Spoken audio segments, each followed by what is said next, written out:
Welcome to Johnny and Brotsky with your hosts, Johnny Kim and Brandon Brotsky.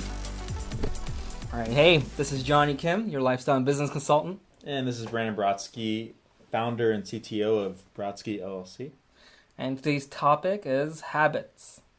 Yeah, so there's good and there's also bad habits, of course. I mean, most of the time when you hear about habits, I think it's a very negative connotation, like things like biting your fingernails or maybe cussing, various things like that. But there's also great habits, like maybe working out on an everyday basis, getting up on a good time, going to bed on a reasonable time too, doing things that are highly productive. Yeah, you could definitely schedule your routines and all of that. And we'll talk about how to schedule your habits and how to make your habits more successful rather than more of a debilitating thing. Yeah, definitely. All right. So let's talk about how habits are created in the first place, right? So I think habits, for me, I mean, they just happen over time. What I've heard is after about a month, about 30 days of doing the same thing every single day, it becomes just part of your routine. And it's weird not to do it. Yeah.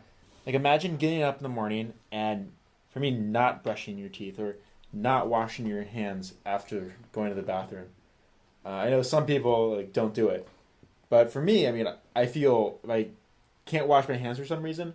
Like there's no sink or something. Maybe when my hands feel dirty and gross, and I just can't deal with it. Yeah, it almost becomes like a belief. Sure. After you form that habit.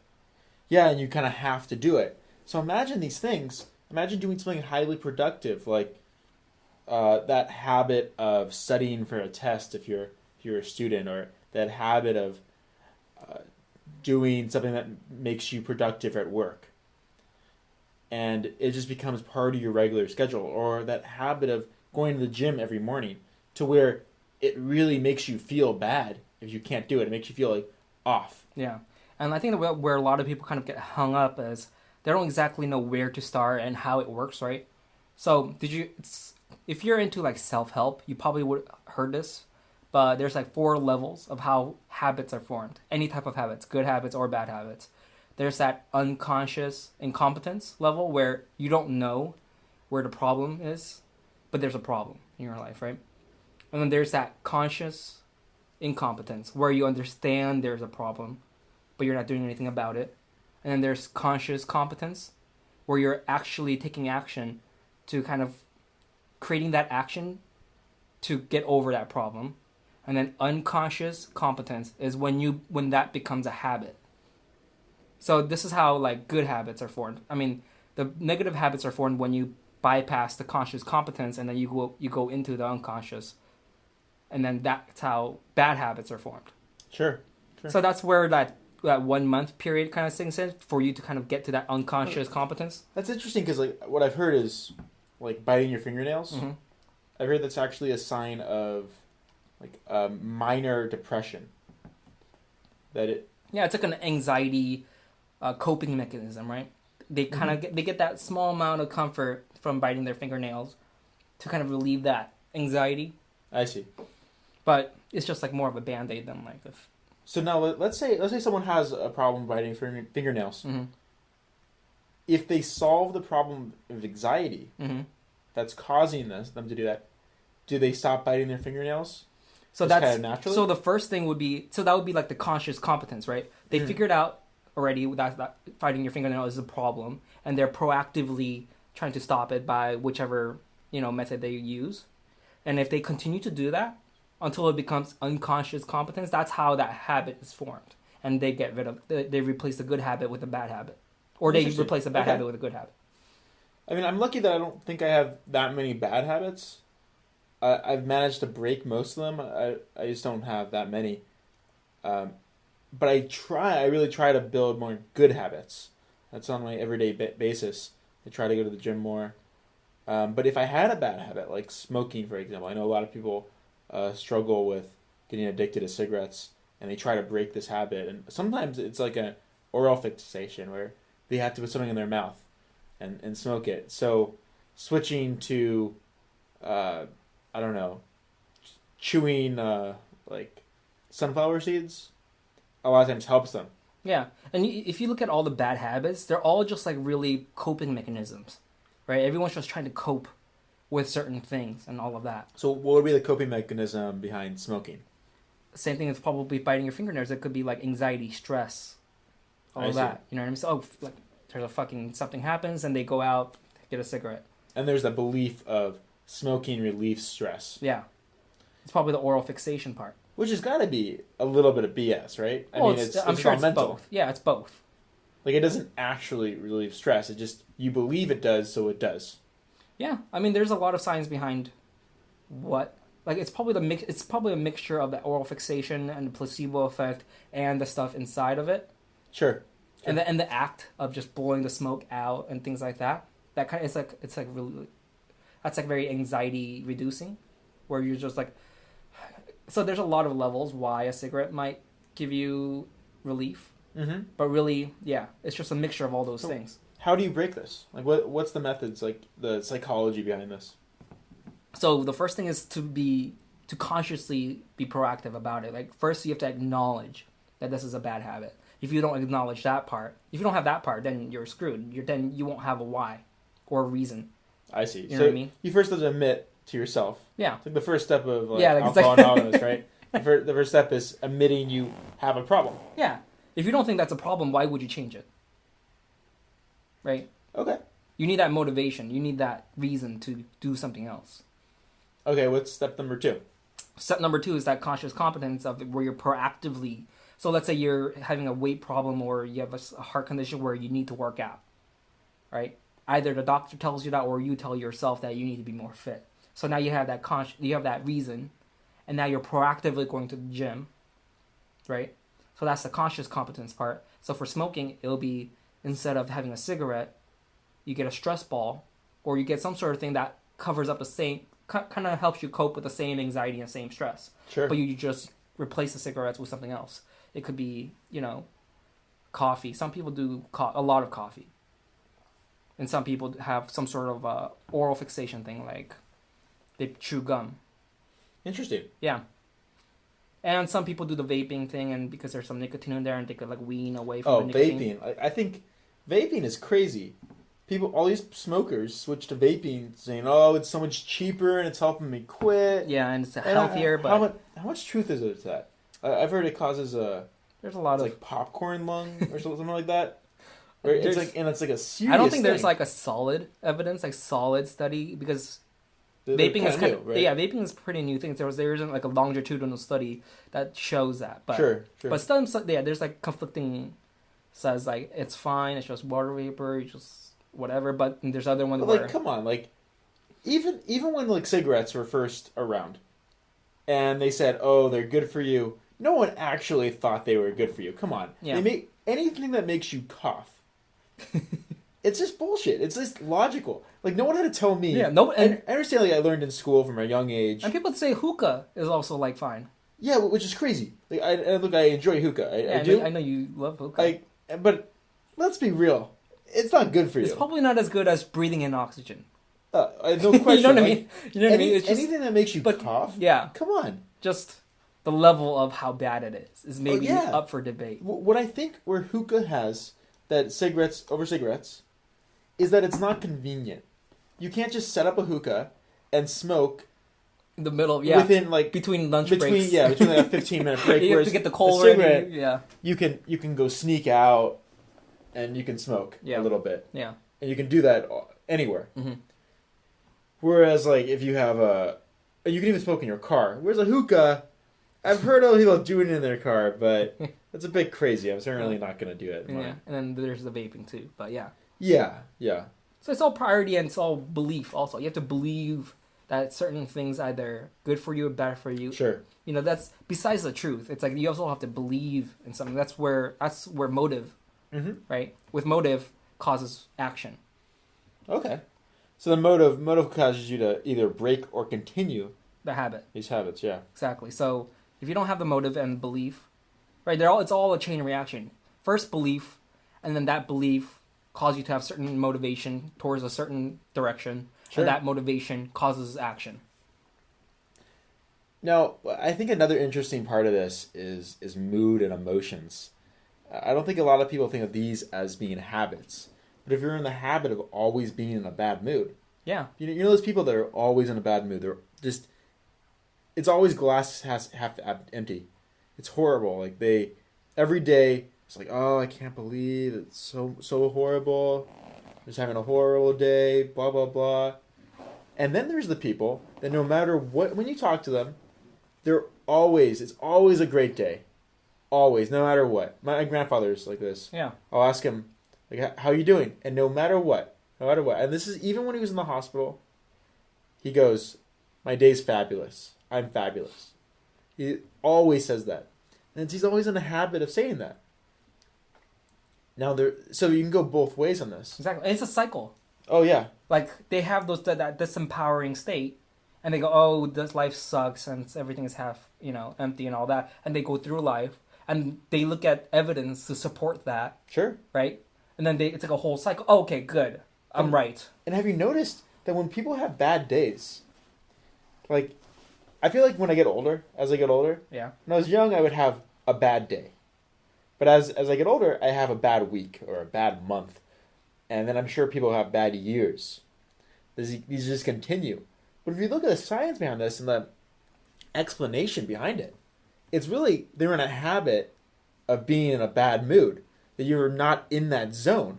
And I look at periods in my life where maybe I was sad or just not as happy, or periods where I'm very happy. The reality is like my days were equally the same. It's just my perspective on my mood. I was in a habit of being sad. I was in a habit of being upset. Now I really, really make a conscious effort to be in a habit of being happy all the time. Because overall, I mean, what's better in life? Yeah. And a lot of people think this isn't a choice. Like, you're just born that way. You're just born to just be pessimistic or just down, right? But you do have a choice. You do, and you can choose little actions throughout the day. You can value different things as being good and bad. And language, the way, self, when you talk in your head, right? Sure. The language you use, like, instead of using the word like fail, I failed this. So that's a very disempowering word, right? Instead of to look at it optimistically. Exactly. So you'd be like, oh, that's not fail. I didn't fail. Sure. I failed forward, maybe. Maybe that would be slightly better, but maybe changing fail in your dictionary, in your lexicon, into feedback. So to have a better perspective. Exactly. On things, yeah. And that language is a huge difference. People think, oh, it's just a word.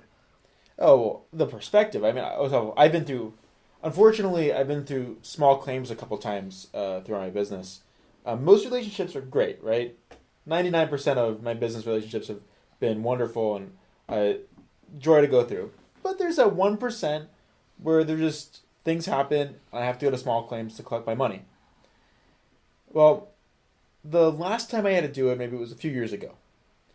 And I remember going through this process with such optimism. I was like, wow, this is so cool. Like, I get to go to small claims. I get this awesome experience. This is amazing. Now, I'm sure the other side did not think of it this way at all. Because most people, when they go through court, whatever, any legal system, they're stressed out, they lose hair, they go gray early, and they can't sleep at night. But for me, the way I was looking at this was, wow, this is so cool. Like, I get to go through this. I'm young. This isn't enough money where, like, I can't pay my rent. This is not that big a deal. I'm either not going to get the money or I'm going to try to fight it. But wow, what a cool opportunity this is. So I got myself in a habit of thinking positively about this whole thing. I was going to go through it either way. So I can either go through it in a way that's positive or a way that's negative. And going through it positive just made this otherwise stressful, negative thing that was happening to me, I made it to a positive thing. Yeah. I made it to an experience. I made it to an experience that in the future, if I had to deal with it again, which most likely I will, the odds are is I will be sued or I'll have to sue someone else, just how business is. And I now can go in it with some more logic. Like, wow, like I got to go through this fun experience. And when people look at your situation, they just think like, oh, he's just lucky, or he's just, this just happened to him because that's fate, and my fate is not the same, right? They always have that illogical Sure. belief. Like I can never do that. Yeah, or that's just him. That's not me. Like that, Like- he just has that luck. Or that privilege almost. Exactly. Like, you know, the term Yeah. like white privilege, which I actually believe is a real thing. Yeah. I absolutely do. Like it really is. Like I Yeah. think that I was given a lot of opportunities that so many other people weren't. Yet you're in the middle somewhere. There's people that have way more opportunities than I had growing up, and there's people that have very, very few opportunities. Yeah. And there's a mixture. Yet everyone has opportunities that they're untapped. They don't know about. And you have to be able to find those and see them. Exactly. And when people start blaming the external, that's usually an excuse. Sure. You know what I mean? Oh, I can't do that because I'm this and he's that. Yeah. Or he has this and I don't have that. So people complain about not having enough resources, right? Like, I don't have enough money.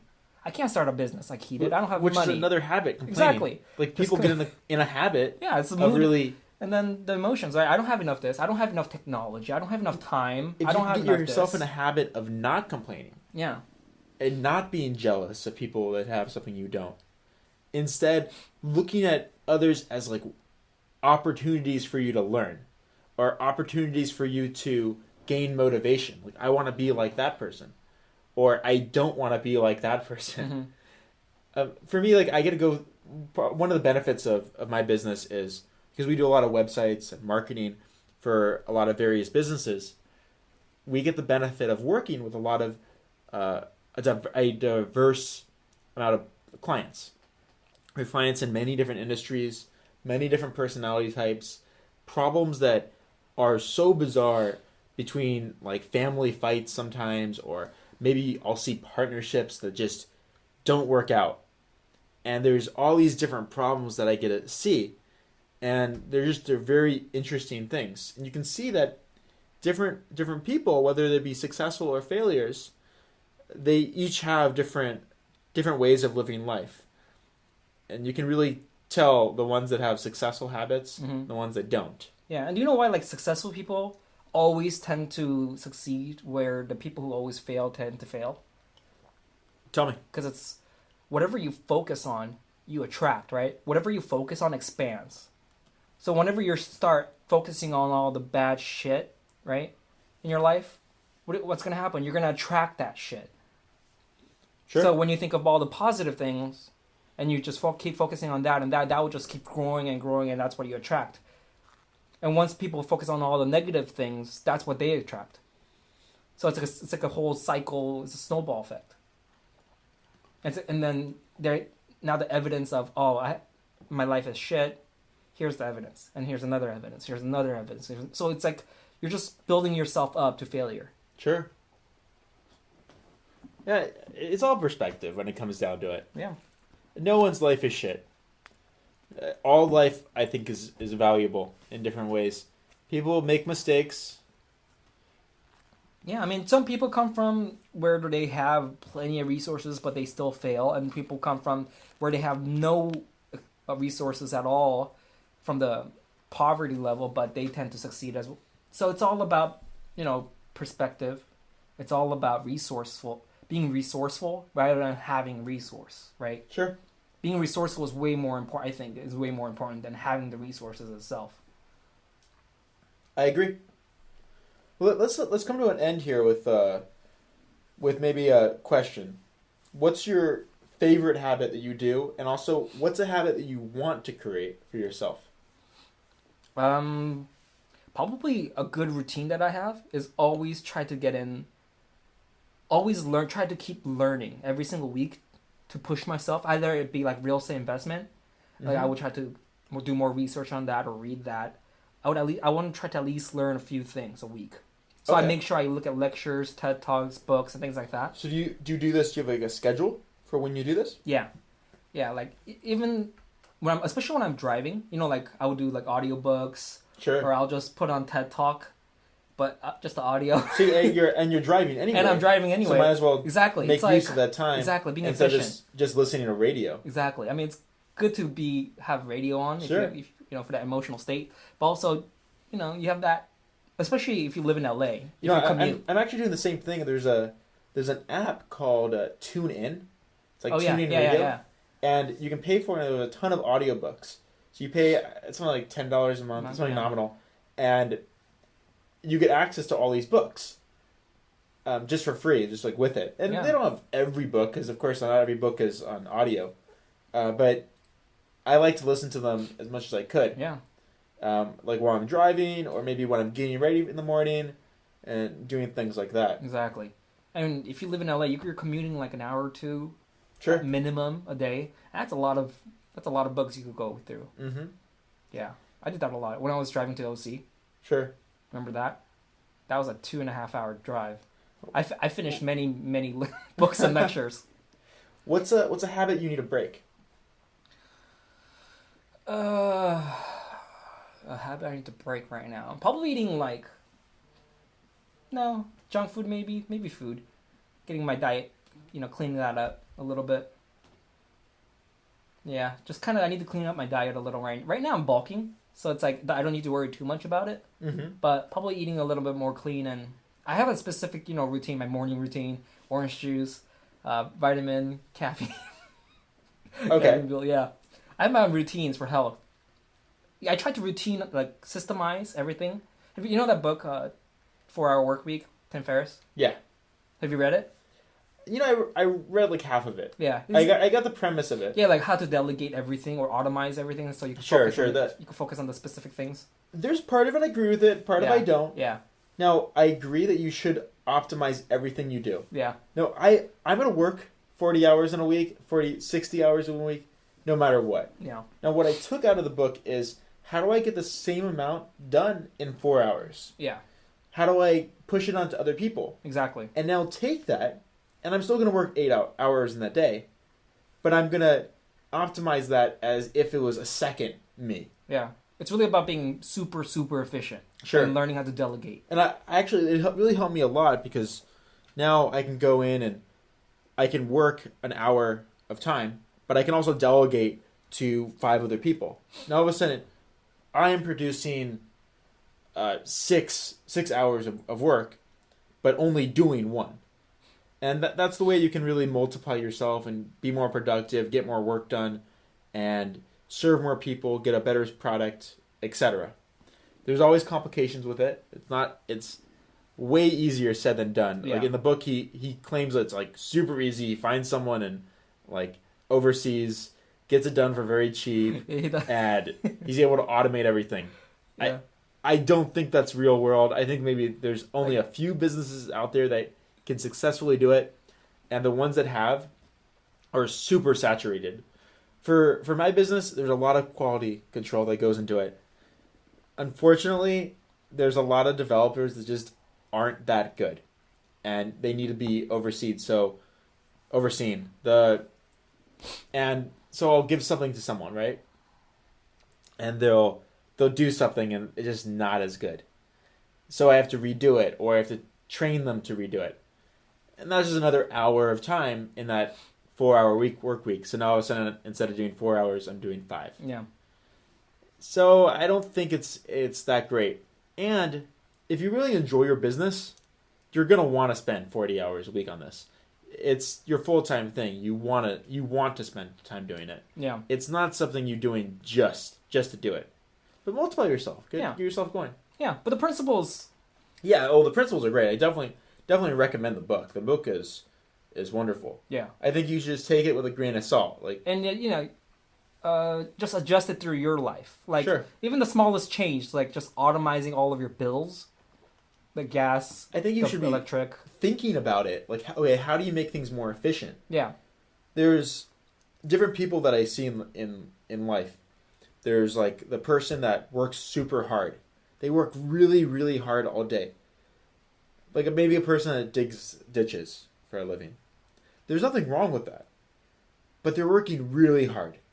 And they're working super hard. Imagine the person that is directing people to dig ditches. They can direct, theoretically, unlimited people. They can direct 10 people. When 10 people is too much, they can direct a manager to direct those 10 people, and then direct 10 managers. And now all of a sudden this one person is directing 100 people to dig 100 ditches. And now all of a sudden, they're accomplishing 100 times the amount of work. So that's really what I come out of that book. Yeah. Yeah. All right.